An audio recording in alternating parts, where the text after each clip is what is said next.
Iran যদি গোটালটা America সৈন্য দিয়ে দখল করতে চায়, প্রায় 35 থেকে 40 লাখ সৈন্য লাগবে। 35 থেকে 40 লাখ।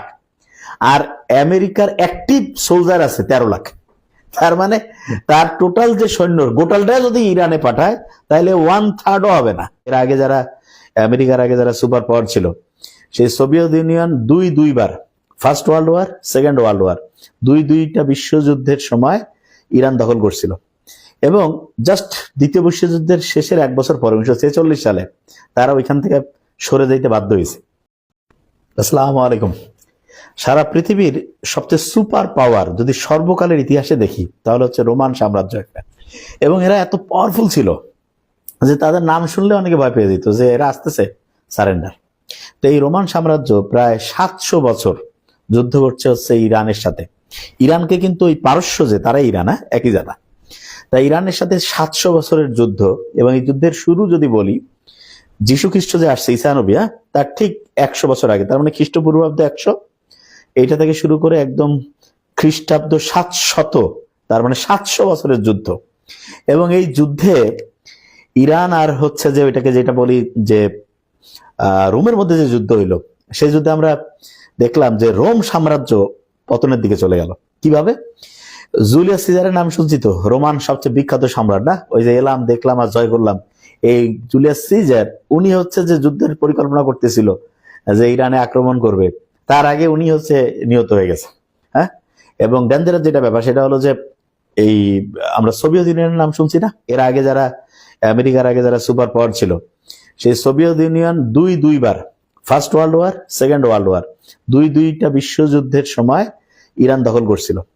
এবং জাস্ট দ্বিতীয় বিশ্বযুদ্ধের শেষের 1 বছর পরে 1946 সালে তারা ওইখান থেকে সরে যেতে বাধ্য হয়েছে। কেন?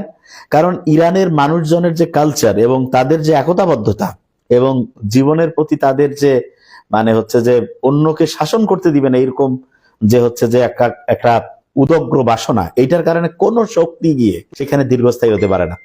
আমরা ইয়ার নাম শুনছি তো, ওই যে ওটাকে বলে যে আলেকজান্ডার দ্য গ্রেট। সে কিন্তু হচ্ছে ইরান, পারস্য দখল করছিল। এবং দখল করার পরে একদম 32 বছর বয়সে হচ্ছে মারা যায়। এবং এরপরে ওনার যারা যারা বড় বড় জেনারেল ছিল তাদের মধ্যে যুদ্ধ লেগে গেল। এবং শেষে কি হয়ে গেল? তারা হচ্ছে যে পরাজিত হয়ে গেল। পারস্য যারা ইরান, তারাই হচ্ছে তাদের কন্ট্রোলে গোটা দেশের ক্ষমতা নিয়ে নিল। এই যে আমেরিকা যে যুদ্ধ করতেছে, অনেকে মনে করতেছে এরা দখল করতে পারবে কিনা, একটা হিসাব দিয়ে তাহলে বুঝতে পারবো। ইরাক যে আছে, ইরাকের চাইতে প্রায় 4 গুণ, আর বাংলাদেশের তুলনায় প্রায় 16-17 গুণ বড় হচ্ছে এই ইরান। ইরান যদি গোটালটা আমেরিকা সৈন্য দিয়ে দখল করতে চায়, প্রায় 35 থেকে 40 লাখ সৈন্য লাগবে। 35 থেকে 40 লাখ। আর আমেরিকার অ্যাক্টিভ সোলজার আছে 13 লাখ। তার মানে তার টোটাল যে সৈন্য গোটালটা যদি ইরানে পাঠায়, তাহলে 1/3ও হবে না। তার মানে নিশ্চিত করে দখল করার কোনো সুযোগ না। অনেকে মনে করতেছে দখল করে ফেলো, প্রশ্ন আসে না। বোম্বিং করে একটা দেশ দখল করা যায় না।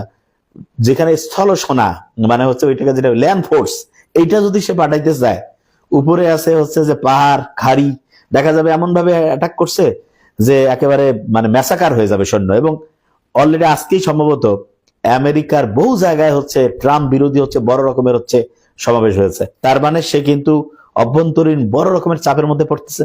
এবং যুদ্ধের যে ক্ষতি এটা ব্যাপক।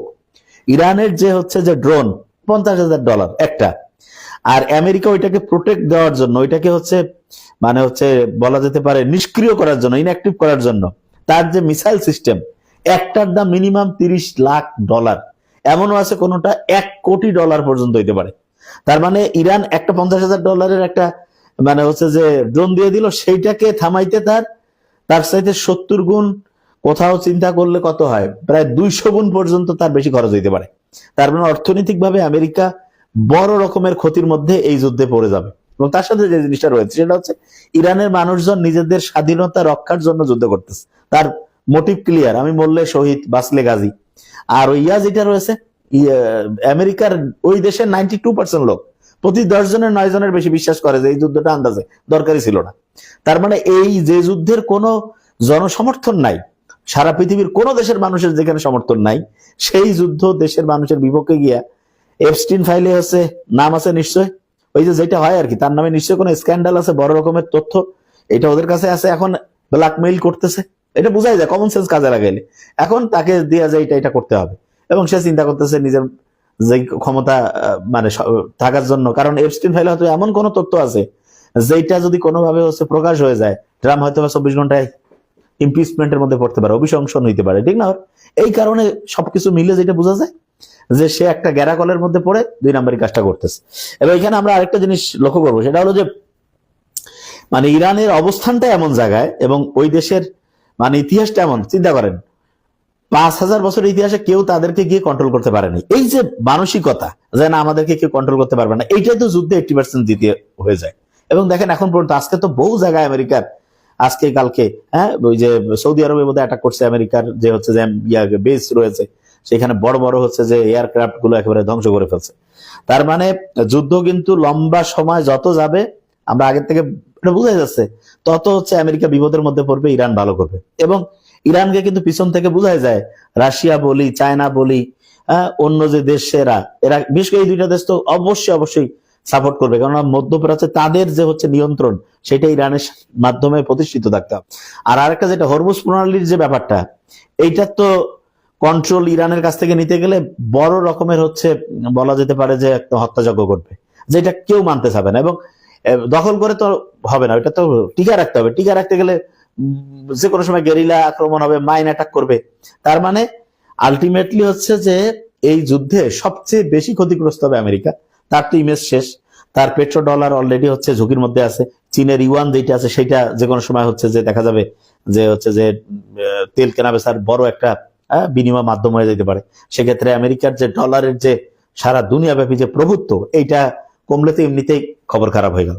তাহলে সবকিছু মিলে আমরা যেটা বুঝি যে একটা অনৈতিক যুদ্ধ যে কেউ যদি আগায় নিয়ে যায় তাহলে তার ধ্বংস অনিবার্য। তা আমরা দোয়া করি যে ন্যায়ের পক্ষে যারা আছে তারা যাতে ওইটাকে যেটা বলে যে সাফল্যের সাথে যুদ্ধে জয়ী হয়। যুদ্ধ মানে তো ক্ষতি। আর যারা অন্যায়ের পক্ষে আছে তারা মানে মানুষের সমর্থনও থাকবে না, এবং নেচার স্রষ্টার যে ব্যাপার স্যাপার, সরাসরি স্রষ্টা তো এইভাবে আমরা জানা মতো জানি না যে ইন্টারাপ্ট করে বলে মনে হয় না, কিন্তু মানে সবকিছু মিলে যারা অন্যায়কারী তাদের আসলে ধ্বংস এখানে অনিবার্য, আমরা বুঝতে পারছি। এবং এখানে একটা জিনিস মাথায় নিতে হবে, সেটা হলো যে একটা দেশের জনগণ যদি ইউনাইটেড থাকে, ওই দেশের মানুষকে বাইরের লোক এসে শাসন করবে, এটা নিয়ার টু ইম্পসিবল। এবং এটা থেকে আমাদের দেশেরও শেখার আছে, যে কোনো পরিস্থিতিতে দেশের মানুষজন একতাবদ্ধ থাকা। বাইরের শত্রু এসে যদি বলে তোমার উপকার করবো, কেন আমার উপকার করবে, নিশ্চয় কোনো ধান্দাবাজি, সেটাকে প্রতিহত করতে হবে। তো এই ব্যাপারটা ভালো করে খেয়াল করতে হবে। তাহলে সামারি যদি করি, ইতিহাস বলতেছে যারা এখানে আক্রমণ করছে, যেই সাম্রাজ্য আসছে সে হয় ধ্বংস হয়েছে, না হলে তার শক্তি খরচ হয়েছে, না হলে স্থায়ীভাবে পালাইছে। এর বাইরে কোনো বিকল্প নেই, মানে এগুলাই হবে, এই তিনটার একটা। আমেরিকা যদি ওইটা দখল করতে চায় 30 থেকে 35-40 লাখ সৈন্য লাগবে, তার অ্যাক্টিভ সৈন্য আছে 13 লাখ। ঠিক আছে, একটা মিসাইল যেটা আমেরিকা ড্রোনের বিপক্ষে খরচ করে, একটা ড্রোনের দাম মাত্র $50,000। হ্যাঁ, আর যে যেটা রয়েছে ওটাকে কি বলে, মিসাইলের একটা দাম 30 লাখ থেকে $1 কোটি।